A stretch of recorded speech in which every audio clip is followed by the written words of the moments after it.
Hello students, मैं अंजलि पयाल स्वागत करती हूं आपका आईसीटी वर्चुअल क्लासरूम देहरादून से। कैसे हैं आप सब लोग? उम्मीद करती हूं आप सब लोग अच्छे होंगे और अपनी लाइफ में बहुत बेहतर कुछ कर रहे होंगे। आज हम बात कर रहे हैं क्लास 10th के साइंस की, और जैसा कि चैप्टर 1 हमारा यहाँ पर चल रहा है तो उसी को आज आगे कंटिन्यू करेंगे। लास्ट सेशन में अपने रासायनिक अभिक्रिया के बारे में पढ़ा था कि रासायनिक अभिक्रिया क्या होती है।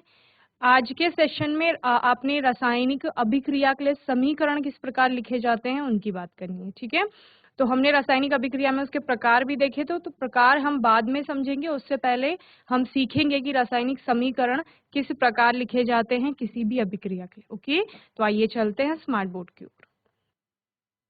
तो बच्चों, लास्ट सेशन में आपने काफी चीजें पढ़ ली थी। रासायनिक अभिक्रिया को निर्धारित करने वाले रिएक्शन या कौन कौन सी ऐसी आपको ऑब्जर्वेशंस देखने को मिलती हैं जिनके आधार पर आप बताते हैं कि यहाँ पर कोई रासायनिक अभिक्रिया संपन्न हो रही है। ओके, तो आपने सबसे पहले कहा किसी गैस की उत्पत्ति होगी यानी एवोल्यूशन ऑफ गैस।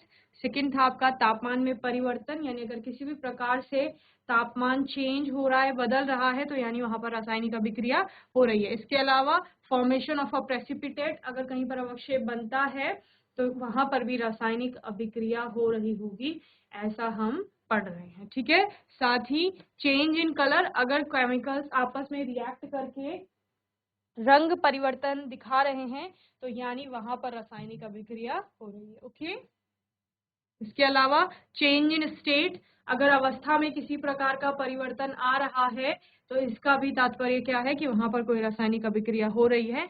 रासायनिक अभिक्रिया के बारे में हमने समझा था कि जब कोई भी अभिकारक आपके आपस में अभिक्रिया करेंगे और उसके बाद उत्पाद बनते हैं, या अभिकारकों के परमाणु आपस में पुनर्व्यवस्थित होकर के उत्पाद बना रहे हैं, तो इस प्रकार की प्रक्रिया को रासायनिक अभिक्रिया कहा जाता है। ओके, चलिए, रासायनिक अभिक्रिया में हमने प्रकारों की बात की थी कि टाइप्स क्या क्या हैं।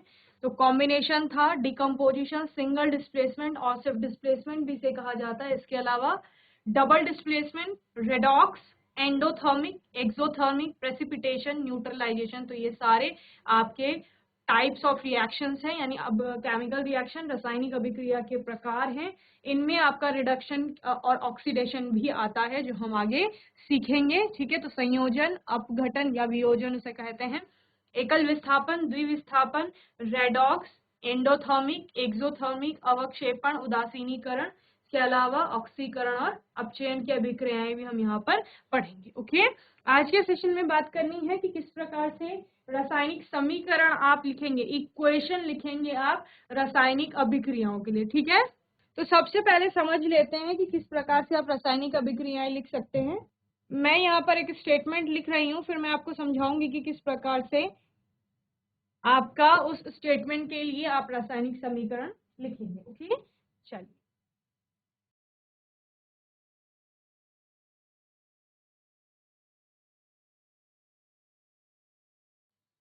हाइड्रोजन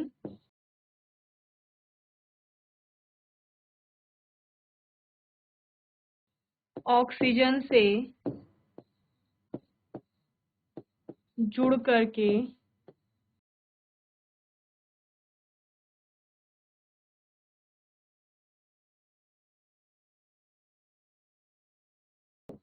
जल बनाती है। ठीक है,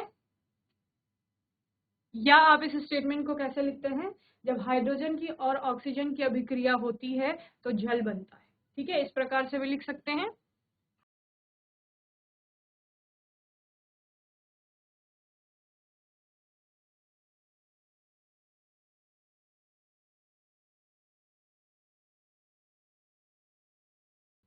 जब हाइड्रोजन ऑक्सीजन से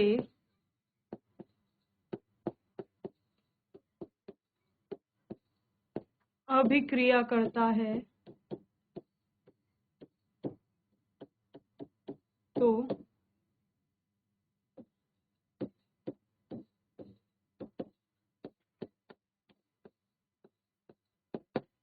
जल बनता है। ठीक है, तो आपका ये कथन है। केमिस्ट्री में आप पूरा पूरा कथन न लिख करके बल्कि उसको शॉर्ट फॉर्म में लिखते हैं, और कैसे लिखते हैं मैं आपको बताती हूँ। सबसे पहले बात आती है शब्द समीकरण की, कि शब्द समीकरण क्या होते हैं। ठीक है, तो सबसे पहले समझेंगे शब्द समीकरण या वर्ड इक्वेशन भी इसको कहा जाता है। ठीक है, तो वर्ड इक्वेशन में आप क्या करेंगे, जो जो आपके पास अभिकारक हैं और उत्पाद हैं उनके आप डायरेक्ट नाम लिखते हैं। और कैसे नाम लिखते हैं, पहले आप बताइए आपके पास अभिकारक क्या क्या है। अभिकारक एक आपके पास हाइड्रोजन है और एक क्या है, ऑक्सीजन है। ठीक है, तो आप हाइड्रोजन और ऑक्सीजन लिखेंगे।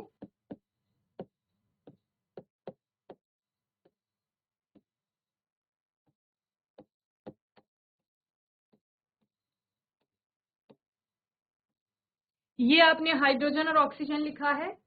अब आप क्या करते हैं, चूंकि ये अभिकारक हैं तो जितने भी अभिकारक, हो सकता है कोई ऐसी रिएक्शन हो जिसमें जो दो से ज्यादा अभिकारक, ठीक है, A B C D 4 अभिकारक है शायद, तो आप क्या करेंगे, उनके बीच में प्लस का साइन लगाते हैं, धन का चिन्ह लगाते हैं। ठीक है, जोड़ का जो आपका चिन्ह आता है उसको लगाते हैं। तो हाइड्रोजन और ऑक्सीजन को आपस में मिलाया जा रहा है तो इनके बीच में क्या आएगा, प्लस का साइन आएगा। ठीक है, यहाँ पर हम प्लस का साइन लगा देते हैं।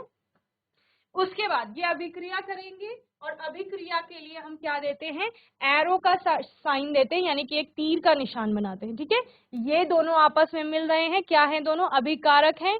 दोनों अभिकारकों के बीच में आपका प्लस का साइन आएगा, देन आप एरो लगाएंगे। ठीक है, क्या बन रहा है यहाँ पर, जैसे आप 3+4 करते हैं ना, 7 लिखा आपने सपोज, तो इक्वल का साइन लगाया आपने कि बराबर ये हो रहा है। ठीक है, जोड़ करके मैथ्स में। तो यहाँ केमिस्ट्री में आप क्या करते हैं बच्चे, साइंस में, कि आपने दो अभिकारकों को मिलाया है आपस में, तो जितने भी अभिकारक, दो से ज्यादा अभिकारक भी आपके हो सकते हैं, उनको आप जो मिलाने के लिए ये प्लस का साइन लगाते हैं। इसका मतलब ये दोनों आपस में अभिक्रिया कर रहे हैं, प्लस का मतलब ये है। देन आप क्या कहते हैं कि एरो लगा करके, यानी आगे क्या बन रहा है, परिणाम क्या निकला आपका। ठीक है, तो परिणाम में आपका जल बनता है, आपने कहा यहाँ जल बन रहा है। ओके, तो ये आपका क्या हो गया, उत्पाद हो गया, और इसी को आपका शब्द समीकरण कहा जाता है। क्लियर है, शब्द समीकरण में आपका हो सकता है कोई और ऐसी चीज हो जिसमें कि उत्पाद में एक से ज्यादा आपके उत्पाद बन रहे हो। तो फिर अगर जल के अलावा भी कोई उत्पाद बन रहा है, वहां पे कोई और कंपाउंड प्रोड्यूस हो रहा है, तो आप उसको फिर से प्लस का साइन लगा करके आगे लिख लेते हैं। ओके, चलिए एक और एग्जाम्पल लेते हैं इसका।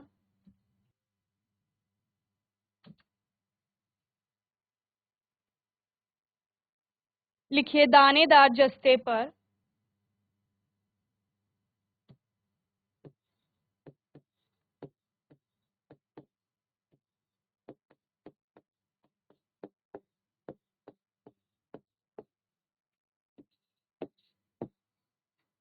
दानेदार जस्ते पर तनु सल्फ्यूरिक अम्ल की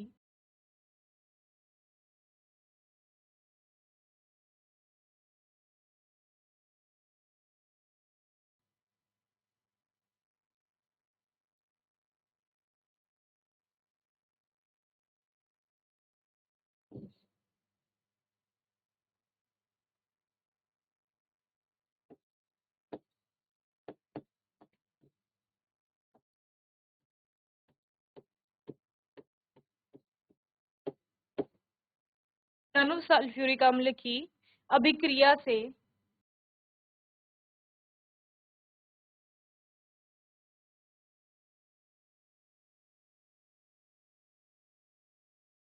जिंक सल्फेट, जिसको आप जस्ता कह रहे हैं, ठीक है,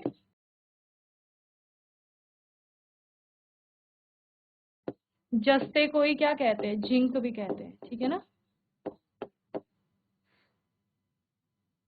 तथा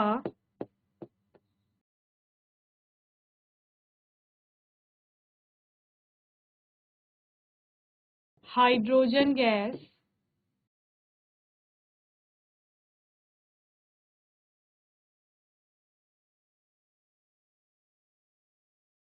का निर्माण होता है।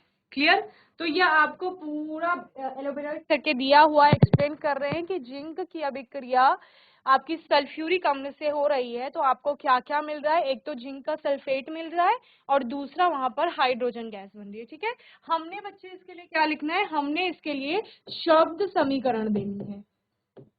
तो शब्द समीकरण के लिए क्या समझना आवश्यक है? पहले कि आपका क्या क्या आपके पास अभिकारक है और उत्पाद आपके पास क्या क्या है। तो आपने बोला अभिकारक हमारे पास जिंक है और सल्फ्यूरिक अम्ल है तनु। ठीक है, यानी डाइल्यूट आपका सल्फ्यूरिक एसिड है। ओके, और अभिक्रिया से आपने क्या बोला? दानेदार जस्ता या जिंक पर तनु सल्फ्यूरिक अम्ल की अभिक्रिया से, यानी जिंक और आपका सल्फ्यूरिक एसिड क्या हो गए बच्चे? ये दोनों ही अभिकारक हो गए, रिएक्टेंट हो गए, और इनकी अभिक्रिया से क्या क्या मिल रहा है? एक तो जिंक सल्फेट मिल रहा है तथा हाइड्रोजन गैस बन रही है। ठीक है, तो ये दोनों क्या हो गए आपके? ये दोनों उत्पाद हो गए। अभिक्रिया किस किस के बीच हुई? तो आप वो लिखेंगे पहले। ठीक है ना, तो किसके बीच हुई अभिक्रिया? जिंक जो कि अभिकारक है और दूसरा आपका सल्फ्यूरिक अम्ल।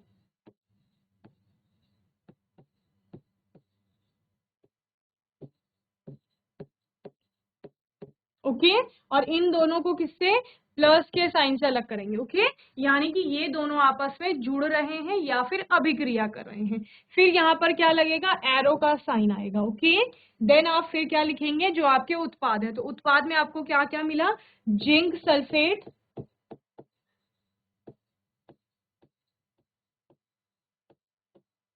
जिंक सल्फेट मिला और दूसरा हाइड्रोजन गैस वहां पर निकली।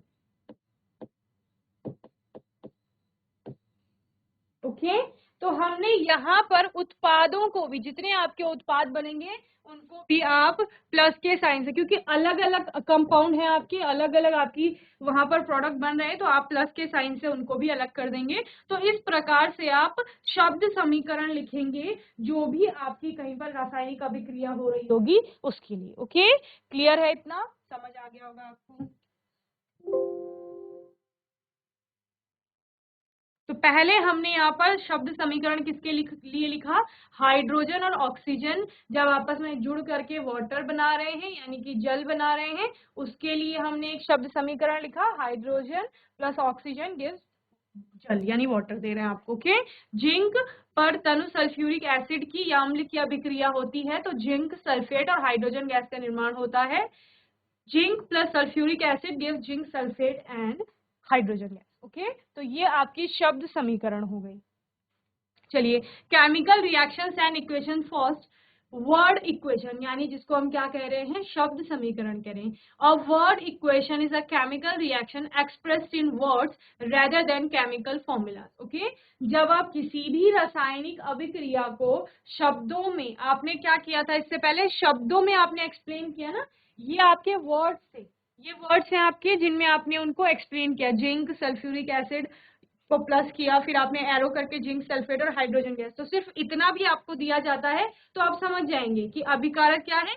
जिंक है और सल्फ्यूरिक एसिड, इन दोनों की अभिक्रिया कराई जा रही है, जिंक सल्फेट और हाइड्रोजन गैस बन रही है। ठीक है, ये उत्पाद है। तो जब पूरी किसी रासायनिक अभिक्रिया को शब्दों के माध्यम से समझाया जाता है या एक्सप्रेस किया जाता है तो वो आपका क्या हो जाता है? शब्द समीकरण हो जाता है। Okay, it helps to identify the reactants and product in a chemical reaction. ये किसमें मदद करता है?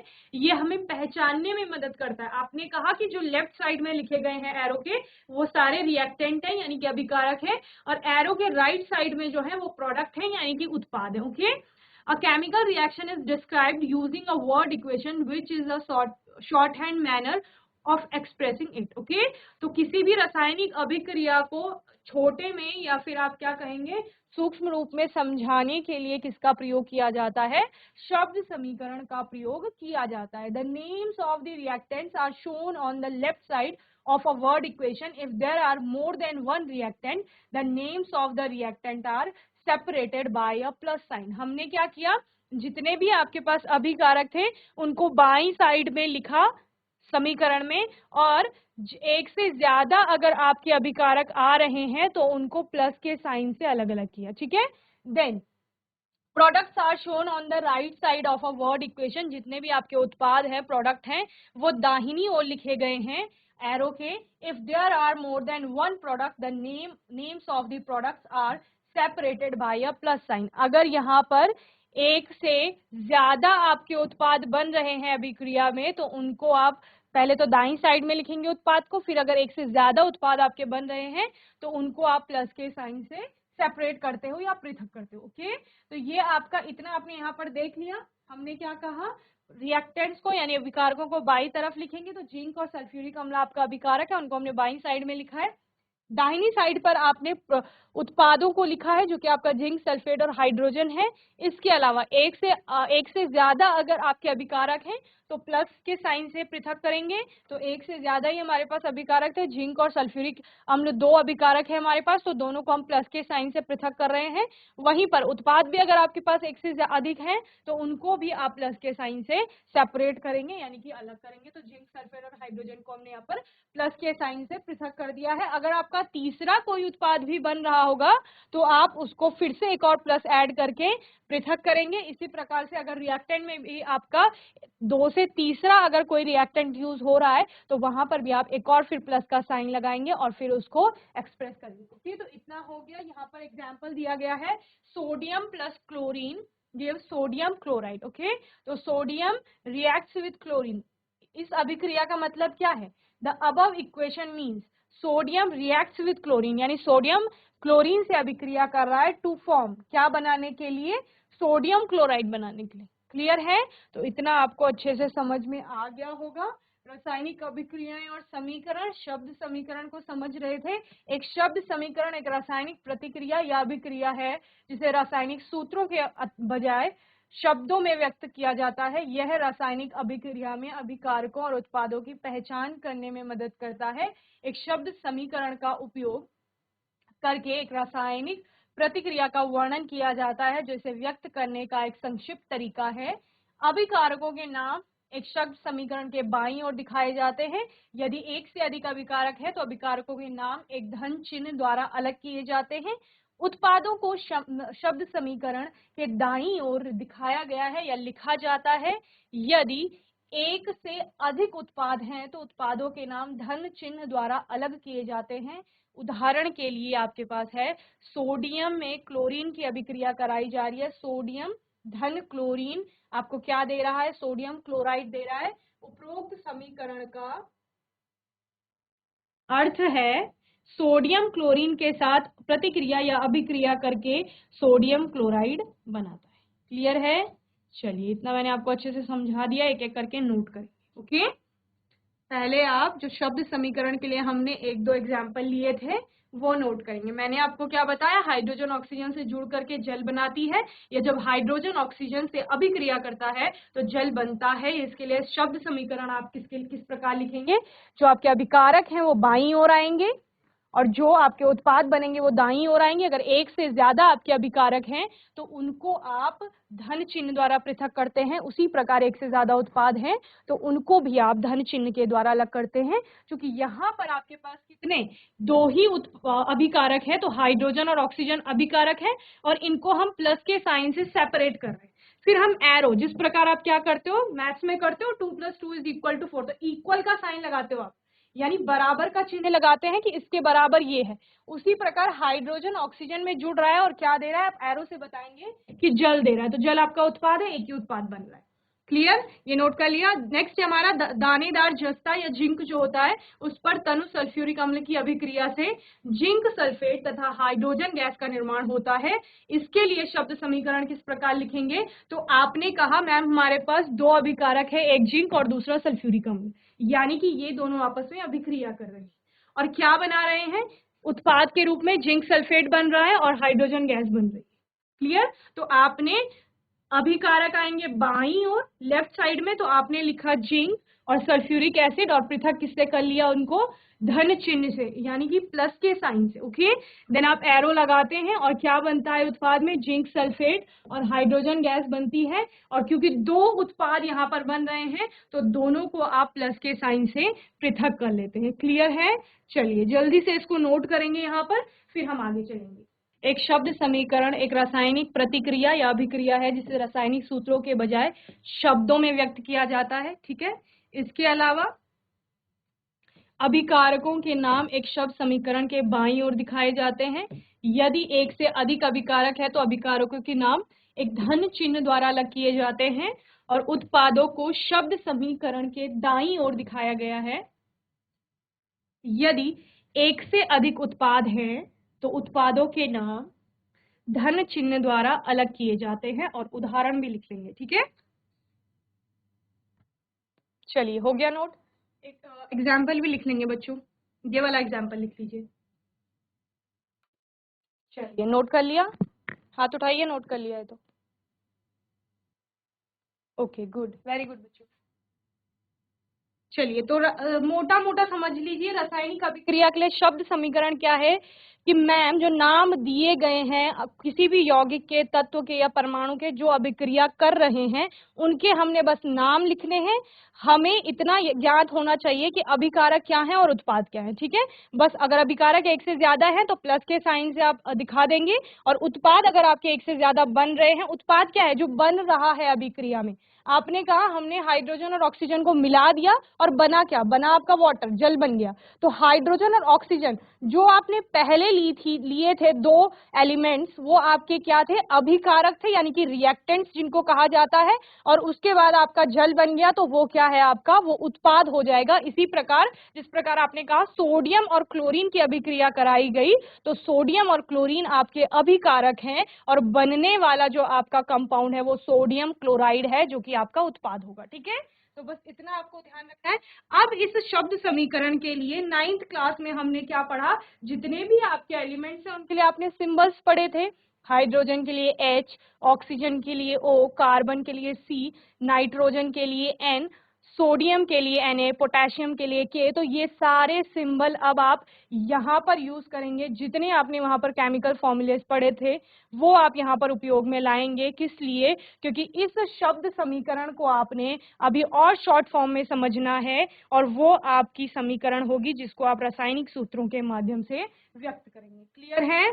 चलिए, symbol of elements and their valency. Okay, तो सबसे पहले आपको समझना आवश्यक है कि सिंबल क्या है। ठीक है, जिस प्रकार से आपने 9th में भी पढ़ा था तो एक बार दोबारा से यहाँ पर थोड़ा सा क्लियर कर लेंगे। Symbol of elements and their valencies. A symbol is a chemical code for an element.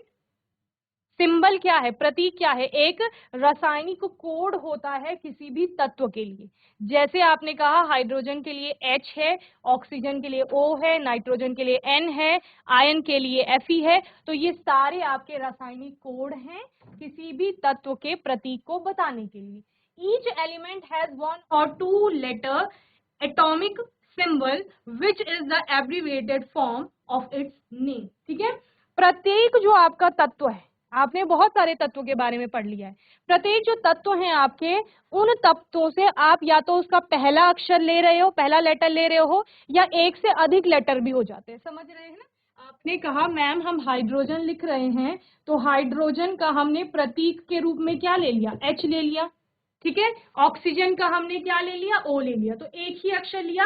लेकिन जब हम सोडियम लिखते हैं तो सोडियम में हम क्या ले लेते हैं, Na ले लेते हैं। ठीक है, तो इनके अलग अलग, एक तो इंग्लिश नेम है, दूसरा इनके लैटिन वर्ड्स में भी नेम आते हैं। तो वहां से ये लेटर लिए गए हैं उनको एक्सप्रेस करने के लिए। ठीक है ना, विच is the abbreviated form it's name, जो कि उसका एब्रीविएशन हम लिखते हैं ना। जैसे मेरा नाम अंजलि पयाल है तो मैं क्या एब्रीविएशन क्या लिखूंगी, AP लिखूंगी। तो A अंजलि के लिए आ रहा है, P पयाल के लिए आ रहा है। ठीक है, तो इस प्रकार हाइड्रोजन के लिए एब्रीविएशन क्या आ रहा है, H आ रहा है। ठीक है, वैलेंसी। अब वैलेंसी क्या है, मैंने आपको संयोजकता और संयोजन क्षमता बताई थी। तो संयोजन क्षमता यानी दूसरे परमाणु से जुड़ने की क्षमता। तो हर एक तत्व की संयोजकता होती है जिससे कि वो अक्रिय गैस के समान विन्यास को ग्रहण करने का प्रयास करता है या फिर ग्रहण करता है और अपना अष्टक पूरा करता है। क्लियर है? सो वैलेंसी इज कंबाइनिंग कैपेसिटी। क्या है ये, संयोजन क्षमता है। ओके, ऑफ एन एलिमेंट, किसी भी तत्व की एक संयोजन क्षमता है जिसको उसकी संयोजकता कहा जाएगा। It can be considered as the number of electrons lost or gain or shared by an atom when it combines with another atom to form a molecule. क्या कह रहे हैं, किसी भी तत्व के परमाणु में क्या है, जुड़ने की क्षमता है जिसमें वो इलेक्ट्रॉनों को गेन करेगा या तो ग्रहण करेगा या फिर उनका दान करेगा या फिर क्या करेगा, साझेदारी करता है। ठीक है, तो इससे हमें क्या पता चलता है, उसकी वैलेंसी के बारे में पता चलता है। ओके, तो एक प्रतीक एक तत्व के लिए रासायनिक कोड है। प्रत्येक तत्व का एक या दो अक्षर का परमाणु चिन्ह होता है जो उसके नाम का संक्षिप्त रूप है। संयोजकता किसी तत्व की संयोजन क्षमता है। इसे एक परमाणु द्वारा खोने यानी कि आप त्यागने लिख सकते हो, या प्राप्त करने यानी ग्रहण करने या साझा करने वाले इलेक्ट्रॉनों की संख्या के रूप में माना जाता है या जाना जा सकता है, जब यह एक अणु बनाने के लिए दूसरे परमाणु के साथ जुड़ता है। ठीक है, तो अणु परमाणु क्लियर है, 9th में पढ़ लिया था। किसी भी तत्व के एक एटम में हम इलेक्ट्रॉनों की संख्या की बात करते हैं कि कितने इलेक्ट्रॉनों की संख्या है, और उसके कोशों में हम 2n² का फॉर्मूला आपको मैंने बताया था 9th में कि जब आप 2n² के फॉर्मूले से बताते हैं कि कोशों में कितने कितने आपके इलेक्ट्रॉन आएंगे, और उसके आधार पर फिर हम क्या करते हैं, देखते हैं कि अक्रिय गैस के समान विन्यास प्राप्त करने के लिए इसको कितने इलेक्ट्रॉन देने हैं और कितने ग्रहण करने हैं। ऑक्सीजन के एग्जाम्पल ले लो यहाँ पर जल्दी से। आपका ऑक्सीजन है, ऑक्सीजन के एक एटम में कितने इलेक्ट्रॉन होते हैं, आपके 8 इलेक्ट्रॉन होते हैं। ठीक है, और इन 8 को आप 2n² से अगर बताते हैं तो पहली कोश में आपके 2n² से 2 × 1 का स्क्वायर इज इक्वल टू कितना हो गया, 2 हो गया। 2n² से ये तो k के लिए हो गया। ठीक है, l वाली कोश में कितने आएंगे, 2 × 2 का स्क्वायर 8 आ सकते हैं, लेकिन इसके पास बचे कितने, 8 के अकॉर्डिंग बताओ आप। इसके तो 8 इलेक्ट्रॉन है ना, 2 इसकी पहली कक्षा में आ जाएंगे ऑक्सीजन के। अब कितने बचे, 6। तो इसको अष्टक प्राप्त करने के लिए कितने, 2 और इलेक्ट्रॉन चाहिए। तो आप कहते हो ऑक्सीजन का ये नाभिक है, पहली कक्षा में 2 इलेक्ट्रॉन और दूसरी कक्षा में 6 इलेक्ट्रॉन। क्लियर, अभी इसको 2 और इलेक्ट्रॉन चाहिए, 2 ये क्या करेगा, ग्रहण करेगा किसी और से। तो वो 2 इसकी क्या है, संयोजन क्षमता है। ये 2 इलेक्ट्रॉनों के माध्यम से किसी से जुड़ता है। जब आप कहते हो ये H2O बना रहा है, तो H2O में 2 हाइड्रोजन के साथ ये जुड़ रहा है। क्यों, क्योंकि इसकी 2 संयोजन क्षमता है। एक हाइड्रोजन से ये 1 इलेक्ट्रॉन और दूसरे हाइड्रोजन से ये 1 इलेक्ट्रॉन, इस प्रकार की शेयरिंग करता है। तो इसके क्या बन जाते हैं बच्चे, इस प्रकार से इसमें 8 इलेक्ट्रॉन आ जाते हैं। ठीक है, 6 इसके पहले से थे, के बाद L वाली कोश में, और 2 और इलेक्ट्रॉन आ गए तो इसके 8 हो गए, अष्टक पूरा हो गया, अक्रिय गैस के समान इसका विन्यास हो गया है। तो इस प्रकार से 6 जब आप कह रहे हो बाह्यतम कोश में है, 2 इसकी संयोजन क्षमता है, यानी 2 इलेक्ट्रॉनों के माध्यम से ये जुड़ रहा है, तो वो 2 ऑक्सीजन की क्या हो गई, वैलेंसी हो गई, यानी संयोजकता हो गई। हाइड्रोजन भी इसके साथ जुड़ रहा है, तो हाइड्रोजन 1 इलेक्ट्रॉन के द्वारा जुड़ रहा है, तो हाइड्रोजन की वैलेंसी कितनी हो गई, यहाँ पर 1 हो गई। ठीक है, तो ये सब आपने पहले 9th में पढ़ लिया है, एक बार जल्दी से आपको रिवाइज करवा दिया गया है। अब आप क्या करेंगे, अब आपको जो आपने शब्द समीकरण पढ़े हैं उनके लिए और छोटा रूप हम देखेंगे, जब आप रासायनिक जो कोड हैं उनके माध्यम से लिखेंगे समीकरणों को और फिर उनको बैलेंस करेंगे। ओके, चलिए नोट करेंगे। तो बच्चों, मैं उम्मीद करती हूँ आज का सेशन आपको अच्छे से समझ में आया होगा। आज के सेशन में हमने शब्द समीकरण के बारे में सीखा कि आपके शब्द समीकरण क्या होते हैं। इसके अलावा हमने वैलेंसी को समझा कि वैलेंसी क्या है और किस प्रकार से आप प्रतीक लिखेंगे किसी भी तत्व के लिए। ठीक है, क्योंकि आप 9th क्लास में पढ़ चुके हैं प्रतीक किस प्रकार से लिखे जाते हैं, रासायनिक सूत्र बनाना वहां पर हमने सीखा था बहुत अच्छे से, तो वो आपको आता है। तो अभी आपके लिए इजी हो जाएगा किसी भी रासायनिक अभिक्रिया के लिए कोई भी रासायनिक समीकरण लिखना। तो ये शब्द समीकरण था, इसका और संक्षिप्त रूप आने वाले सेशन में समझेंगे। तब तक आपको यहाँ तक अच्छे से रिवाइज करना है, आगे के टॉपिक को अपनी बुक से थोड़ा और पढ़ लेंगे ताकि एक बेस क्लियर हो जाए और फिर हम अच्छे से उस टॉपिक को समझेंगे। ओके, और तब तक के लिए ICT वर्चुअल क्लासरूम से जुड़ने के लिए धन्यवाद।